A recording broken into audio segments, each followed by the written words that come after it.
नमस्कार मित्रांनो, माझं नाव आहे भालचंद्र. मराठी ज्योतिष कट्ट्यामध्ये आपल्या सर्वांचं स्वागत आहे.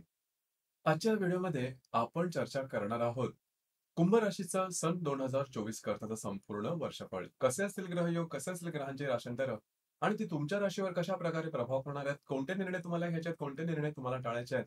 तुमच्या जीवनाचं असं कोणतं क्षेत्र आहे की जे सर्वात जास्त प्रभावित होणार आहे, या सर्व संदर्भातली खुलासेवर चर्चा आपण या व्हिडिओमध्ये करणार आहोत. आपलं हे जे चॅनल आहे मराठी ज्योतिष कट्टा, या चॅनलद्वारे मेष राशीपासून ते मीन राशीपर्यंत सर्व ज्या 12 राशी आहेत, या सर्व 12 राशींचं 2024 पर्यंतचं वर्षफळ काय असेल या संदर्भातले व्हिडिओ अपलोड झालेले आहेत. आपण त्याचा आनंद जरूर घ्या. तर आजच्या व्हिडिओमध्ये आपण चर्चा करणार आहोत कुंभ राशीबद्दल. सगळ्यात पहिल्यांदा आपण ग्रहांचे जे राशांतर आहेत, त्याचा प्रभाव नेमका तुमच्या जीवनावरती कसा होईल, त्याचप्रमाणे तुमच्या जीवनातले वैयक्तिक काही जे क्षेत्र आहेत, त्या संदर्भातला त्याचा अनुभव तुम्हाला 2024 मध्ये नेमका कशा प्रकारचा मिळेल, या संदर्भातली चर्चा करू. सुरुवात आपण ग्रहांच्या राशांतरापासून करू. सर्वात पहिल्यांदा पहिली जी सुरुवात आपण मंगळापासून करू. मंगळ जो ग्रह आहे, मंगळ ग्रह थोडासा स्पेशल आहे, विशेष आहे. कारण मंगळ ग्रह कुठल्याही स्थानामधून जातो, तर त्या स्थानाबद्दल खळबळ तयार नक्की करतो किंवा त्या स्थानाबद्दलचे सकारात्मक किंवा नकारात्मक अनुभव निश्चित येतात आणि ते लक्षात सुद्धा जातात. लक्षात सुद्धा राहतात. खरं तर त्याचा जो अनुभव आहे, हा दीर्घकाळ करता नसतो, परंतु लक्षात ठेवण्यासारखा मात्र निश्चित येतो. तर सर्वात पहिल्यांदा आपण जसं सांगितलं, की मंगळाबद्दल आपण चर्चा करू. मंगळ हा ग्रह तुमच्या राशीचा तृतीयेश आहे या पराक्रमेश आहे किंवा तो तुमचा कर्मेश पण आहे किंवा दशमेश पण आहे. हा जो मंगळ आहे, हा मंगळ तुमच्या लाभ सणामधून भ्रमण करतो आहे आणि दिनांक 6 फेब्रुवारी नंतर तो तुमच्या व्यय सणामध्ये भ्रमण करणार आहे. तर लाभातला जो मंगळ आहे, हा मंगळ तसा पाहिला तर तुमच्याकडे शुभ फलदायी आहे. म्हणजे तुम्ही केलेली कामं, त्याचा तुम्हाला मोबदला हा चांगला मिळेल, उत्कृष्ट मिळेल. त्याच्याबद्दलची काही काळजी करू नका किंवा त्याच्याबद्दलचे काही प्रॉब्लेम, कॉम्प्लिकेशन तुम्हाला येणार नाहीत. फक्त जे तुमचे मित्र परिवार असतील, त्यांच्यावर छोट्या-मोठ्या गोष्टींवर वादविवादाचे प्रसंग निर्माण होतील किंवा तुमचे जे मोठे बंधू असतील किंवा बहिणी असतील, त्यांच्यावर सुद्धा वादविवादाचे काही प्रसंग निर्माण होतील. त्या ठिकाणी थोडंसं लक्ष देणं गरजेचं राहील. मात्र तुमच्या कामाच्या संदर्भात तुमचं जे इन्कम आहे ते व्यवस्थित राहील. मित्र परिवारावर कुठे बाहेर फिरायला जाण्याचा योग सुद्धा या दरम्यान संभवतो. तर एकंदरीतच मंगळाचं जे भ्रमण आहे लाभसनातून, ते तुमच्यासाठी शुभ फलदायी असंच असणार आहे. यानंतर हा जो मंगळ आहे, हा मंगळ दिनांक 6 फेब्रुवारी पासून ते जवळ-जवळ 15 मार्चपर्यंत तुमच्या व्यय स्थानामध्ये भ्रमण करणार आहे. व्ययातला जो मंगळ आहे, हा तसा पाहिला तर अशुभ फलदायी राहतो आणि तो तिथे उच्चचा असणार आहे. इथे 2-3 गोष्टी आहेत त्याच्याकडे लक्ष देणं गरजेचं. म्हणजे हा जो मंगळ आहे, मंगळ शुभ आणि अशुभ दोन्ही प्रकारचे परिणाम देईल. खास करून तुमचं जे काही कार्यक्षेत्र असेल, त्या संदर्भात बाहेर फिरायला जाणं किंवा थोडंसं जास्त एक्झर्शन वगैरे होणं, पण ते सकारात्मक होईल. म्हणजे तुम्ही केलेल्या कामाचे रिझल्ट्स वगैरे चांगले मिळतील. परंतु फिरणं वगैरे जास्त होईल. थकवा वगैरे या दरम्यान जास्त आहे. मात्र या दरम्यान लक्षात घ्या, कुठल्याही प्रकारचे लोन घेणं हा प्रकार मात्र करू नका. कर्ज घेणं किंवा कर्जामध्ये कर्जासाठी काही गोष्टी करणं असा प्रकार करू नका. कुठल्याही प्रकारचे महत्त्वपूर्ण असे डिसिजन घेऊ नका, की जेणेकरून तुमच्या जीवनाची दिशा बदलेल. ही गोष्ट थोडीशी लक्षात ठेवणं किंवा लक्षात असणं ही थोडीशी गरजेची राहिली, एक गोष्ट महत्त्वाची आहे. यानंतर हा जो मंगळ आहे, हा मंगळ दिनांक 16 मार्च पासून ते जवळ-जवळ 23 एप्रिलपर्यंत तुमच्याच राशीमध्ये भ्रमण करणार आहे. आता हा जो मंगळ आहे, हा मंगळ म्हणजे तुमच्याच राशीमध्ये शनी सुद्धा भ्रमण करतोय. कारण शनीची 7.5 आहे. तुम्हाला शनीच्या 7.5 मधलं जे पर्व आहे, हे तुमचं चालू आहे आणि तिथेच मंगळ सुद्धा येणार आहे. तर लक्षात घ्या 2 पापग्रह ज्यावेळेस राशीमध्ये येतात, खास करून तो आपल्या स्वतःच्या राशीत येतात. त्यावेळी एक तर गोष्ट चांगली असते, की तुमच्यामध्ये एनर्जी लेव्हल हे जबरदस्त जबरदस्त दिसून येईल. कुणालाही घाबरत नाही. माणूस विचार असे जबरदस्त असतात, की काहीतरी करून मोकळं व्हायचं. परंतु काहीतरी करून मोकळं होणं, यासाठी तुमची जी विचारांची जी लय आहे, ही सकारात्मक असायला हवी. कारण 7.5 आहे त्याच्यामुळे ती नकारात्मक असण्याची शक्यता जास्त आहे. लक्षात घ्या, तुमची जी राशी आहे ही डिसिप्लिन आहे, शिस्तप्रिय आहे आणि लॉजिकल आहे. तर्कशुद्ध विचार करणारी राशी आहे. थोडीशी सायंटिफिक स्वरूपाची आहे.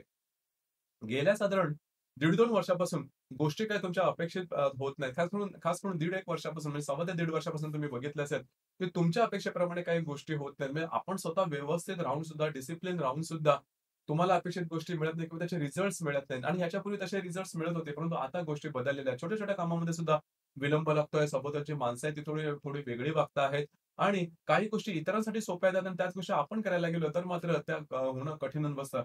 अशा प्रकारे सुद्धा काही अनुभव तुम्ही आतापर्यंत घेतलेला असेल. त्यामुळे सगळंच काही निगेटिव्ह आहे आणि मग अशा परिस्थितीमध्ये मन बंड करून उठतं आणि अशाच प्रकारचा काही अनुभव तुम्हाला या दरम्यान येऊ शकेल. मंगळाचं जे भ्रमण आहे किंवा मंगळ शनी तुमच्या राशीमध्ये असणार आजचं हे जे भ्रमण आहे, या भ्रमणामध्ये अशाच प्रकारचे काही अनुभव येतील आणि नेमकं तुम्ही काहीतरी चुकीचं पाऊल उचलाल. लक्षात घ्या 7.5 मध्ये असाच प्रकार होतो, की गोष्टी सगळ्या काही निगेटिव्ह दिसायला लागल्या, की आपण एकदम असं काही चुकीचं पाऊल उचलतो किंवा निगेटिव्ह पाऊल उचलतो. त्यामुळे 7.5 जे परिणाम आहेत ते आणखीन प्रखरतेने जाणवायला लागतात.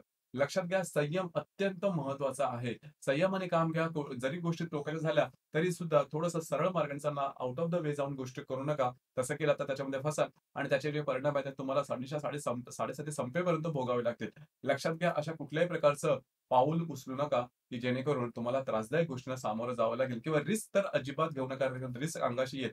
गेल्या सव्वा ते दीड वर्षामध्ये सुद्धा तुम्ही बघितलेलं असेल, की रिस्क घेतली की ती अंगाशी आलीच. तर या संदर्भात काळजी घ्या. पहिली गोष्ट म्हणजे सणीच्या साडेसातीमध्ये हे होतं, तुमचा जो कॉन्फिडन्स, तुमचा आत्मविश्वास आहे, म्हणजे ज्या गोष्टीवर आपल्याला वाटतं की कॉन्फिडंट ही आपण गोष्ट करूच, ती गोष्ट क्षणी-मुळात तुमचा आत्मविश्वास पूर्णपणे नेस्तनाबूत करून टाकतो आणि तुम्हाला अगदी जमिनीवरती आणून ठेवतो. तर ही गोष्ट थोडीशी लक्षात घ्या. या दरम्यान ही गोष्ट पाळणं खूप महत्त्वपूर्ण राहील. याचप्रमाणे हा जो मंगळ आहे, हा मंगळ दिनांक 24 एप्रिल पासून ते जवळ-जवळ 1 जून पर्यंतच्या कालावधीमध्ये तुमच्या द्वितीय स्थानामध्ये किंवा त्याला आपण धनस्थान म्हणतो, त्या स्थानामध्ये भ्रमण करणार आहे. तिथेच राहू सुद्धा विराजमान आहे. तर द्वितीयातला मंगळ साधारणतः स्पेंडिंग जास्त करतो, पैसे खर्च जास्त करतो, अनावश्यक खर्च येतात किंवा अनपेक्षितपणे खर्च करावे लागतात आणि राहू सुद्धा तिकडे राहू डिसीव्ह करतो, मिसगाईड करतो. त्यामुळे तुमच्या समोर अशा प्रकारचे काही प्लॅन्स असतील इन्व्हेस्टमेंटच्या संदर्भात, गुंतवणुकीच्या संदर्भामध्ये, त्याच्यामुळे तुम्ही गुंतवणूक केली तर ते लॉस वगैरे होतील किंवा पैसे अडकून बसणं किंवा पैसे न येणं, चुकीची इन्व्हेस्टमेंट होणं आणि खर्च जास्त होणं, अनपेक्षित अवाजवी खर्च होणं, अशा प्रकारचे बरेचसे तुम्हाला त्रास आर्थिक संदर्भात जाणवतील, तर काळजी घ्या. तिथे मंगळ आणि दोन्हीही पापग्रह आहेत म्हणून. यानंतर हा जो मंगळ आहे, मंगळ दिनांक 2 जून पासून ते जवळ-जवळ 12 जुलैपर्यंत तुमच्या तृतीय स्थानामध्ये असणार आहे स्वतःच्या राशीमध्ये. आता हा जो मंगळ आहे, हा मंगळ तुमच्यासाठी शुभ फलदायी राहील. पराक्रम स्थानामध्ये असणारे जे पापग्रह असतात, ते अर्थातच शुभ फलदायी असतात. स्वतःच्या हिमतीवरती पुढे जी कामं असेल, ती स्वतःच्या जबाबदारीने पूर्ण करून दाखवणं आणि प्रत्यक्ष इम्प्लिमेंटेशन करणं, हे कुणालाही घाबरणं नाही. तुम्ही म्हणजे ना परिस्थितीला, ना व्यक्तीला आणि तुमच्या मनातले असलेली कामं जे असतील, ती तुम्ही जबरदस्तपणे पूर्ण करून दाखवला. कामाचा उरक सुद्धा दांडगा दिसून येईल. फक्त एकच गोष्ट आहे, की तुमचे जे भावंड असतील त्यांच्यावर छोट्या-मोठ्या गोष्टींवर वादविवादाचे प्रसंग निर्माण होतील. त्या ठिकाणी थोडंसं लक्ष देणं गरजेचं राहील. मात्र हा जो मंगळ आहे, हा मंगळ तुम्हाला फिरणं वगैरे जास्त ठेवेल, मात्र कामाचा उरक हा जबरदस्त दिसून येईल. तृतीयातलं जे मंगळाचं भ्रमण आहे, हे तुमच्यासाठी शुभ फलदायी असंच असणार आहे.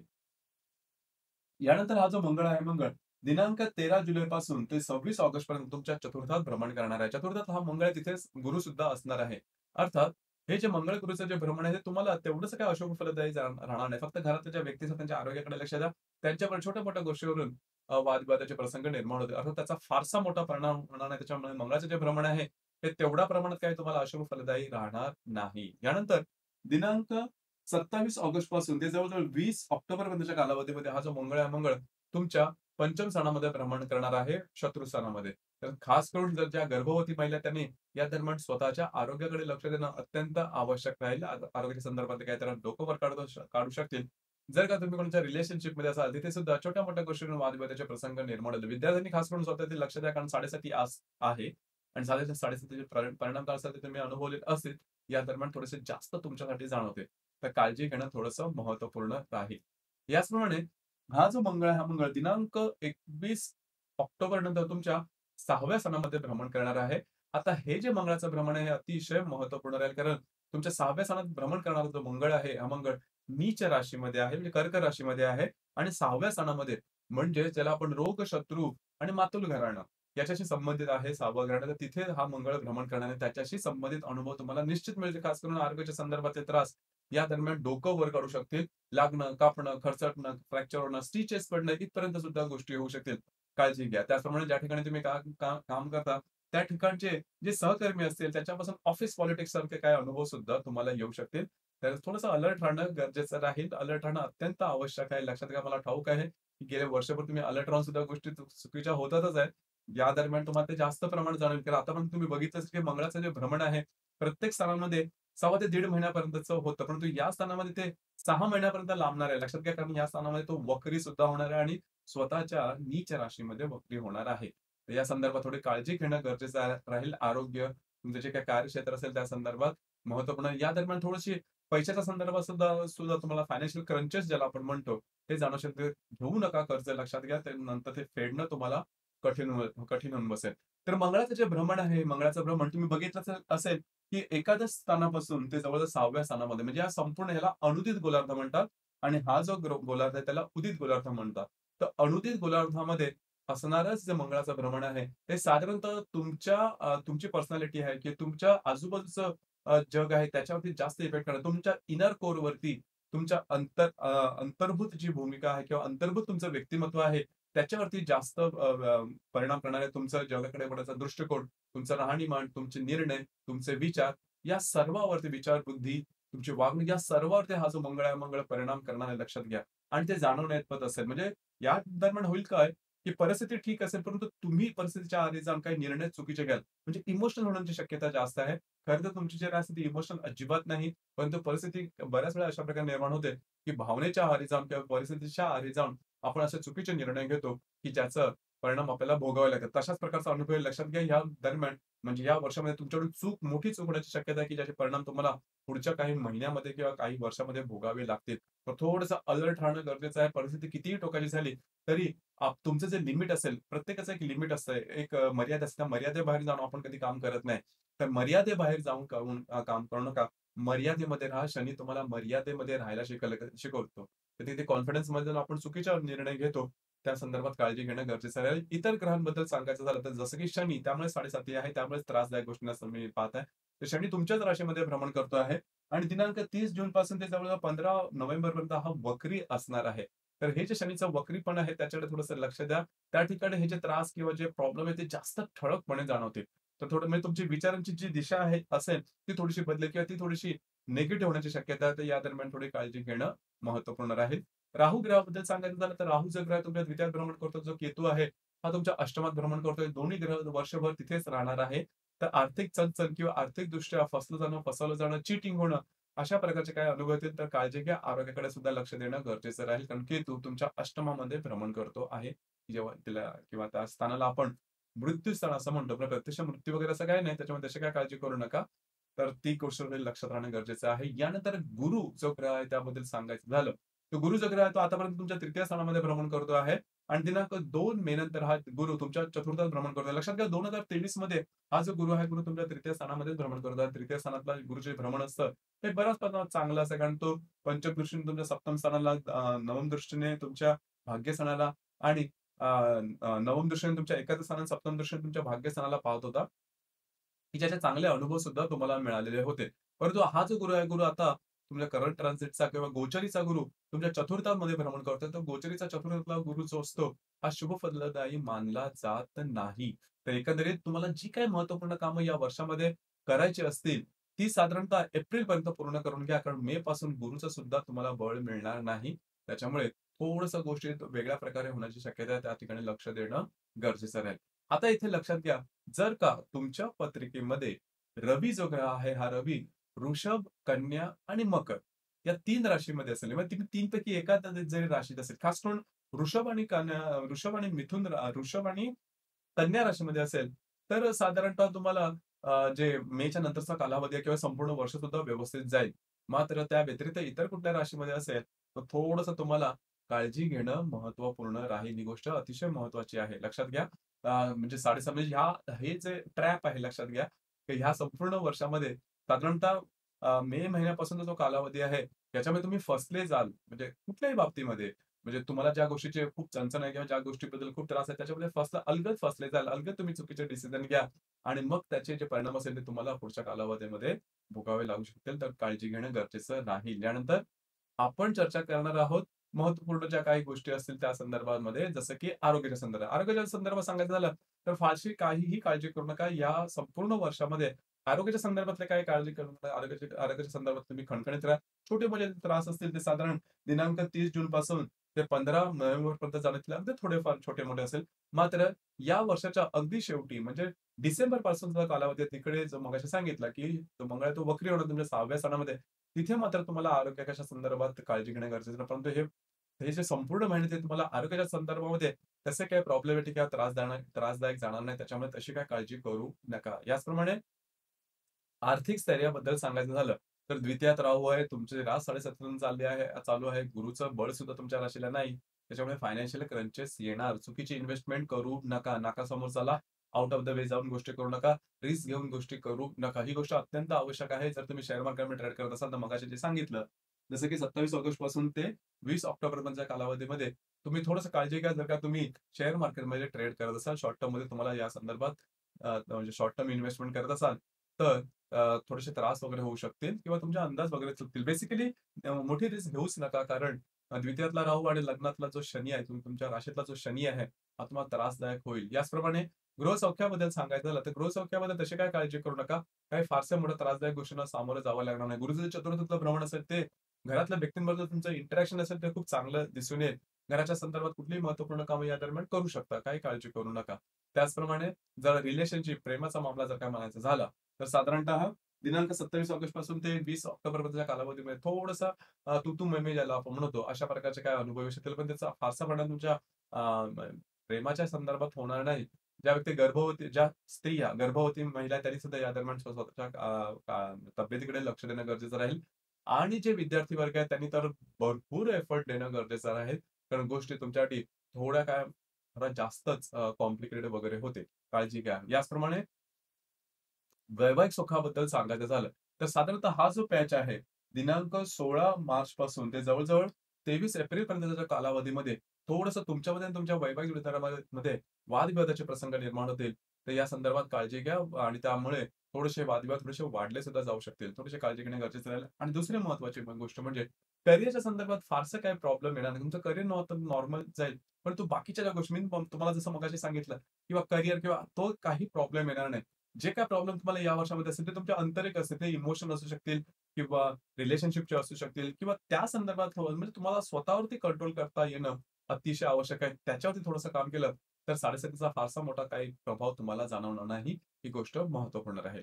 त्यानंतर आपण चर्चा करणार आहोत ग्रहयोगांबद्दल, त्याचे मिळणारे परिणाम नेमके कशा प्रकारचे असतील. जसं की दिनांक 29 फेब्रुवारीला रवी आणि शनीची युती होणार आहे तुमच्याच राशीमध्ये. आता रवी जो आहे तुमचा सप्तमेश आहे, शनी जो आहे तुमचा व्ययश आहे, तुमच्या राशीचा स्वामी आहे, 7.5 मध्ये चालली आहे. दोघांची युती आहे. रवी शनीची तुमच्याच राशीमध्ये. काळजी घ्या. वैवाहिक जोडीदाराच्या आरोग्याकडे थोडंसं लक्ष देणे गरजेचं राहील. त्यांच्याबरोबर छोट्या-मोठ्या गोष्टी वादविवादाचे प्रसंग निर्माण होतील. त्याचप्रमाणे तुमचं जे काही कार्यक्षेत्र असेल, त्या ठिकाणी कॉन्फिडेन्शियल स्पॉइल होणं, तिकडचे एक ऑफिस पॉलिटिक्ससारखे अनुभवणं, अशा प्रकारच्या काही गोष्टी होतील. थोडंसं सतर्क राहा. सरळ-सरळ चाला, ती गोष्ट आवश्यक राहील. याचप्रमाणे दिनांक 10 एप्रिलला मंगळ आणि शनीची युती होणार आहे. आता मंगळ आणि शनी दोन्ही पापग्रह तुमच्याच राशीमध्ये. तर आरोग्याच्या संदर्भामध्ये काहीतरी रिमोट अनुभव वगैरे येतील किंवा भावनेच्या आहारी जाऊन किंवा परिस्थितीच्या आहारी जाऊन अशा काही तुम्ही चुकीच्या गोष्टी करू शकाल, की जेणेकरून 7.5चे जे पर्व आहे ते तुमच्यासाठी जास्त ठळकपणे जाणवू शकेल. कारण लक्षात घ्या, गेल्या साधारणतः सव्वा ते दीड वर्षापासून तुम्ही बऱ्याच प्रमाणात स्ट्रेस टेन्शनमध्ये राहता वावरत आहात. आणि तुमची जी राशी आहे ती खास आहे म्हणजे यासाठी, की तुमची राशी सहसा चुकत नाही. फार डिसिप्लिन आहे आणि व्यवहारी आहे किंवा लॉजिकल आहे. म्हणजे तर्कशुद्ध आहे आणि शिस्तप्रिय आहे. त्याच्यामुळे तुमच्याकडून चुका होणं थोडेसे कठीण होऊन बसतं. आणि गेल्या साधारण सव्वा ते दीड वर्षापासून तुम्हाला असा अनुभव येत असेल, की आपण कुठल्याही प्रकारे चूक करत नाही. आपण आपल्या दृष्टीने बरोबर आहेत किंवा योग्य रीतीने चालू, योग्य मापात आपण काम करतो आहे. तरीसुद्धा गोष्टी काही आपल्यासारख्या होत नाहीत. कधी समोरची माणसं व्यवस्थित वागत नाही. कधी ती परिस्थिती तशी आणि कधी ती केलेली चांगली कामं आपल्यावरच उलटत आहेत आणि आपले मांडलेले अंदाज चुकत आहेत. इतरांसाठी गोष्टी आहेत त्या बरोबर आहेत. जेव्हा मी ज्यावेळेस एखादी गोष्ट करायला जातो किंवा जाते, त्यावेळेस त्या मात्र चुकतात. अशा प्रकारचे बरेच अनुभव तुम्ही अनुभवलेले असतील. आणि त्यामुळे मग होतं काय, की कधी-कधी मन बंड करून उठतं आणि मंगळ-शनीची जी युती आहे, ती या दरम्यान अशाच प्रकारचे काही अनुभव तुम्हाला येऊ शकतील.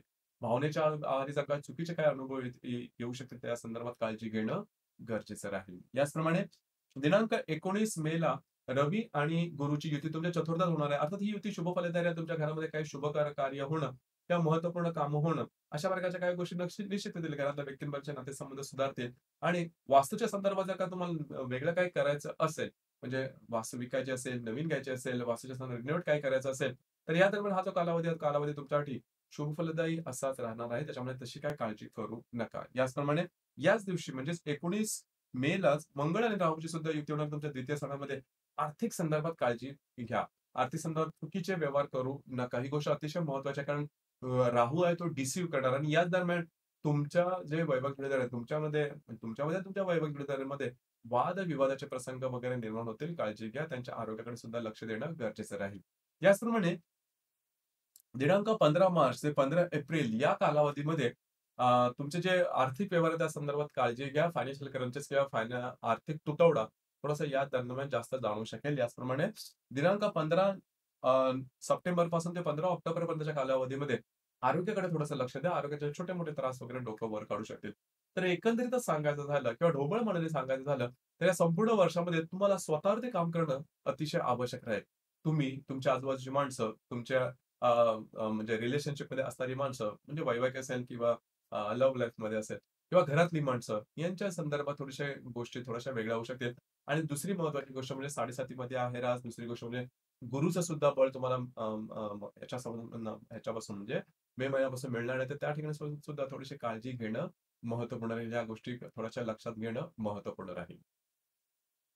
तर मित्रांनो, हे होतं कुंभ राशीचं 2024 करताचं संपूर्ण वर्षफळ. आपल्याला हे वर्षफळ कसं वाटलं, आपण त्याचा अनुभव कशाप्रकारे घेतला नक्की कळवा. आणि आपलं हे जे चॅनल आहे मराठी ज्योतिष कट्टा, हे सुद्धा लाईक, शेअर आणि सबस्क्राईब नक्की करा. धन्यवाद.